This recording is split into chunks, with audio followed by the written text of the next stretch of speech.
Hi guys, thanks for tuning in to another video on ForgottenWeapons.com. I'm Ian McCollum, and I'm here today at the National Firearms Centre, part of the British Royal Armouries at Leeds, and we are taking a look at a New Zealand Charlton automatic rifle, one of the coolest looking, most steampunky guns of all of World War II, I suspect. Now, this was never actually intended to be a frontline combat weapon. From the very beginning, this was intended to be used by the New Zealand Home Guard.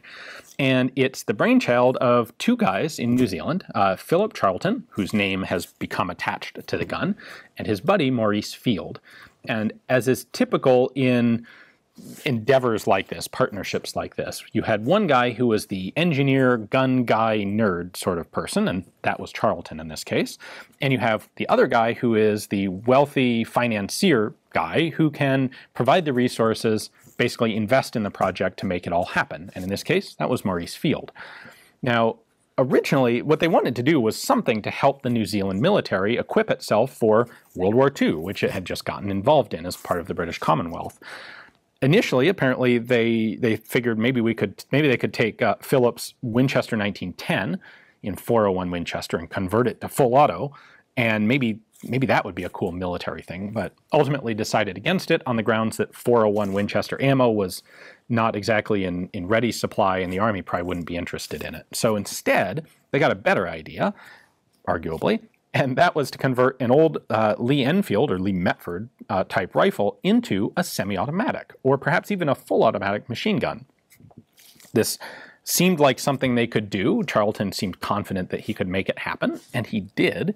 In the spring of 1941, the two got to work, and they actually created a working prototype. And in June of 41, they managed to, well, they took it to their local member of parliament and arranged to make a demonstration for the New Zealand military, which went really well, surprisingly. Given how this thing looks, the idea that the initial prototype gun could demonstrate to the Army reliably and effectively is really quite a remarkable thing. And it was so effective that the Army looked at it and went, that's actually pretty cool, and gave them 10,000 rounds of .303 ammunition with which to keep experimenting and kind of perfect the design. So they went back, they spent another 5 months tinkering, tweaking, improving the gun, and they came back in November of 41 to do another trial for the military, and that one also went really well. By the way, with apparently the same basic gun, the same they'd been taking the same gun and modifying it. They didn't build a second one. So by the time they did this second trial for the Army,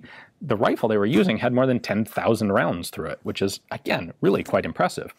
The second trial also went really well, and they came away from that one with an actual contract to convert 1,500 rifles into Charlton pattern semi-automatics. Now, these weren't brand new rifles.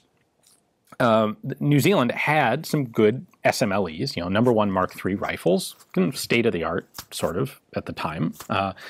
And they weren't willing to give those to a couple of yahoos to hack up in a shed and turn into machine guns. Instead, they gave them leftover, basically obsolete Home Guard rifles, Long Lees and Lee Metfords, from like 1889 through about 1903. So they had a bunch of those sitting in inventory, and that's what they gave to Charlton and Field.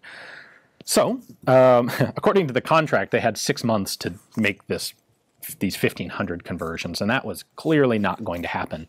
There is a long and interesting story about exactly what went on through the process of actually turning a one-off prototype into a production line, 1,500 conversions. I think it's an interesting story. There's too much there to go into in depth here on a video. I actually have that all written up as an article over on ForgottenWeapons.com. So if you're interested in the rest of that story and the trials and tribulations of turning this into a production line enterprise, take a look at the description text below. There's a link there to the full story on Forgotten Weapons. If you're not so interested in that, well, if you are, just pause the video and go read it. What we're going to do now is take a close-up look at exactly how this thing works, and we're going to do a little bit of disassembly on it. One of the funny things to me is some of the guns like this, these conversions that look absolutely bonkers, are actually some of the simplest guns to understand, because as converted bolt actions, all of the elements of their semi-automatic mechanism have to be bolted onto the outside of the gun, and so they're really visible and obvious and easy to understand. So if we go to the front here, we have a gas port in the barrel right here that comes down and drops into a gas piston tube right here. Notice that there are fins on the barrel, sort of. If we look at those up close, you'll notice that there's segments in between. These are all individual fins that were manufactured and then dropped onto the barrel to act as basically cooling fins, but rather than machine one big cooling sleeve, it was much more economical and efficient to make them as individual pieces. Well, that's kind of a cool little detail there. Now, back to the gun. We have our gas piston in this tube. We have its return spring in this bottom tube. So again, both right out in the open. There's a charging handle here, and then the gas piston continues back against, well, on this guide rod. So this keeps everything running nice and straight and smooth in line. We have a bolt in here, and if we look closely, you can see the socket, the receiver socket for the original Lee, this is either a long Lee or a Lee Metford rifle, and they have gone and welded on an extra bit here. So when this thing cycles, the bolt's going to travel all the way back here, just as it would with a standard bolt-action Lee Enfield. However, when you're shooting a bolt-action Lee, you don't have to worry about the bolt coming screaming back at your face at extremely high velocity, because it only moves when you physically move it yourself. Because this is cycling back under its own power, there is a big guard built around it here to make sure that you don't accidentally get your face up a little too close and eat the end of the bolt. So when this cycles, it's going to come all the way back like this. The recoil spring down in here then basically takes over and pulls the whole thing back. The bolt handle has been removed. It would have been back here. And they have welded on this lug, which is what actuates this scroll cam and causes the bolt to rotate up as this moves backwards. So this angled scroll cam is going to convert back to fourth motion into rotary motion of the bolt. And it does the reverse when the thing closes. A few additional features here, ancillary features. They have taken the sight from these old Lee rifles and attached them back on, not on the original sight base, but you've got those sights. Rather than manufacture a brand new sight, just reuse that one. Since that rear sight is lifted up a bit on the barrel cooling vents, the front sight needs to be lifted up a bit as well, and so why not add a bit of a muzzle brake there at the same time, kind of kill two birds with one stone. There is, of course, a bipod on here to make this a little bit easier to use, especially in full auto mode. Bipod pivots a little bit, but is otherwise fixed in position. Vertical front grip for controllability. This was intended to be fired either from the shoulder, from the hip, or prone from the bipod. And certainly from the hip, you need some way to hold on to the front of the gun. Looking at the other side, we can see, of course, the big protective shield here. We have a selector switch, which has three positions: safe at the top, which locks the trigger, R for repetition, which is semi-automatic there, and A for automatic at the bottom. So this was a select fire rifle. Standard protocol with it was to shoot in semi-auto with full auto reserved basically for emergencies when you needed a lot of extra firepower. But these guns were delivered with only one magazine each, so you really didn't want to waste the ammunition, because once the mag was empty, you basically had to take it out of the gun and reload it by hand before you could continue shooting. Lastly, of course, there is a standard vertical pistol grip, albeit a very simple one, added. Really made quite necessary. You're not sticking your hand under here, and even if this assembly weren't here and you wanted to, that's making it really quite likely that the bolt's going to come back and just tear up the knuckle of your thumb. So vertical pistol grip is really an essential element there. Now, the magazines are an interesting aspect of this. This particular one has been set up with a 20-round Lee Enfield magazine. These were manufactured during World War I, and just like the trench magazines that the American and German forces had as well. However, after World War I, in the 20s and maybe into the 30s, the British tended to use these in experiments with new light machine gun designs, and so there are very few of these surviving today, even though, as far as I can tell, they were kind of made in the same quantity as other countries' trench magazines, but the German and American trench mags had, were non-detachable, and there really wasn't anything you could do with them outside of a Springfield or a Mauser rifle. Because the Lee Enfield magazines are detachable, these made a perfect magazine for experimenting with new automatic weapons. Now, when Charlton made these conversions, he didn't have access to these magazines. When he made his prototype, he actually converted a Bren gun magazine to fit, which takes a fair amount of work because with its hold open tab, the Bren gun magazine is substantially longer front to back than a Lee Enfield magazine and will not easily fit a Lee Enfield receiver. So he converted one. Ultimately, when they did the mass conversion, the mass production, the 1,500 guns for the military, they contracted with a company that was making Bren gun magazines to make a run of basically 1,500 converted 30-round Bren magazines for use in the Charltons, and that's what this gun should have.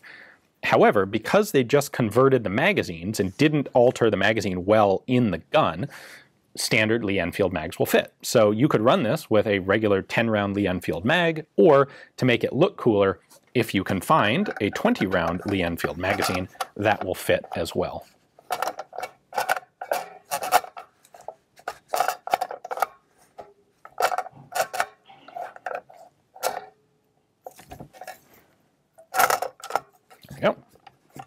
Locked in place.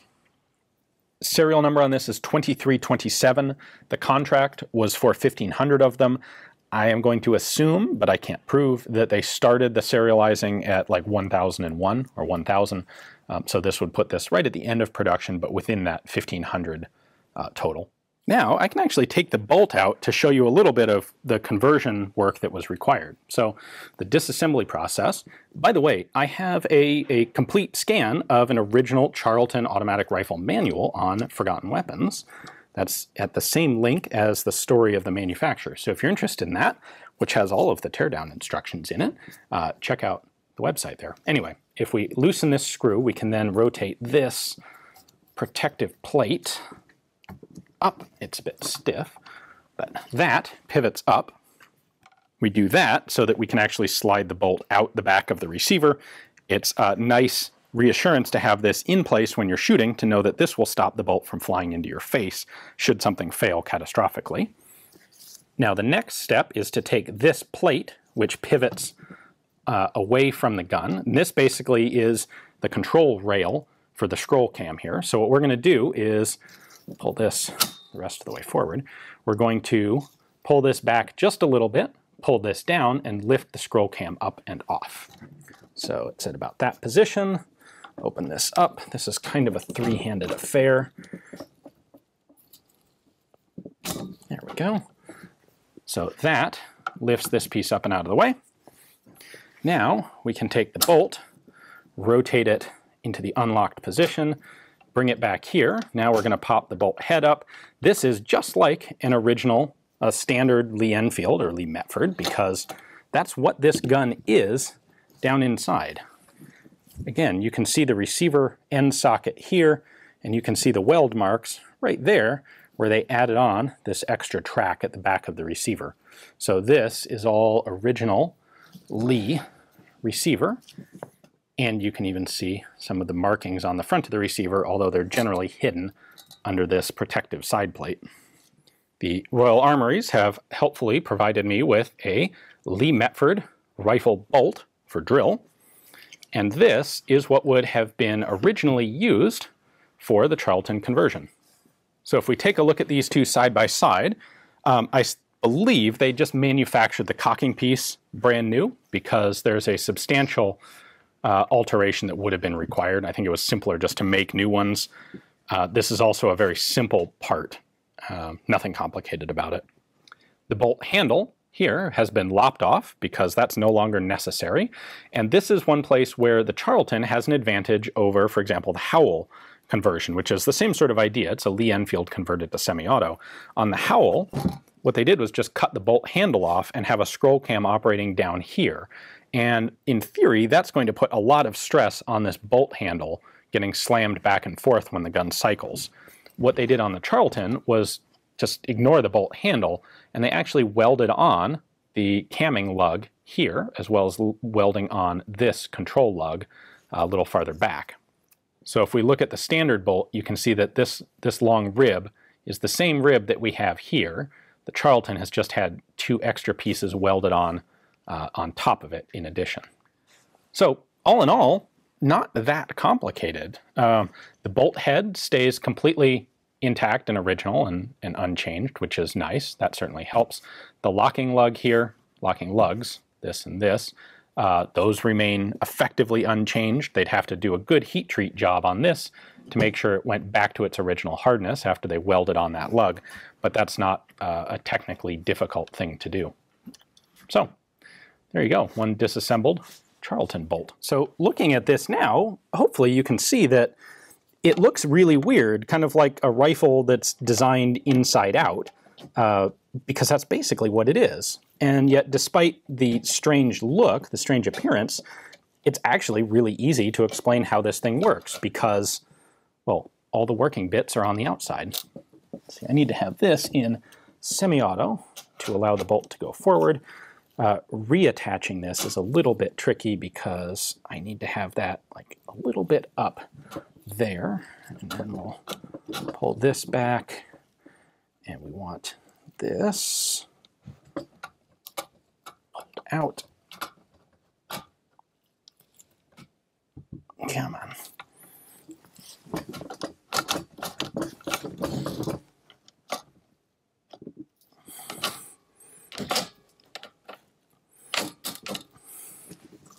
And there we go. Back in place.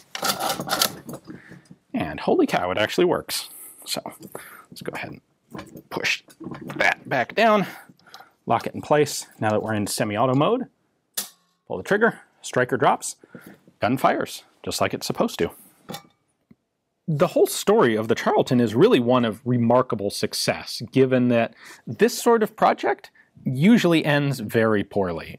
They usually go nowhere. The idea of converting bolt actions to semi-autos, it always sounds like a good idea. It always seems like a great way to save a bunch of money, and we can take these obsolete things that have no use and turn them into state-of-the-art, repeating rifles, semi-automatic rifles, and it never works. Well, this one remarkably kind of did work. All 1,500 were produced.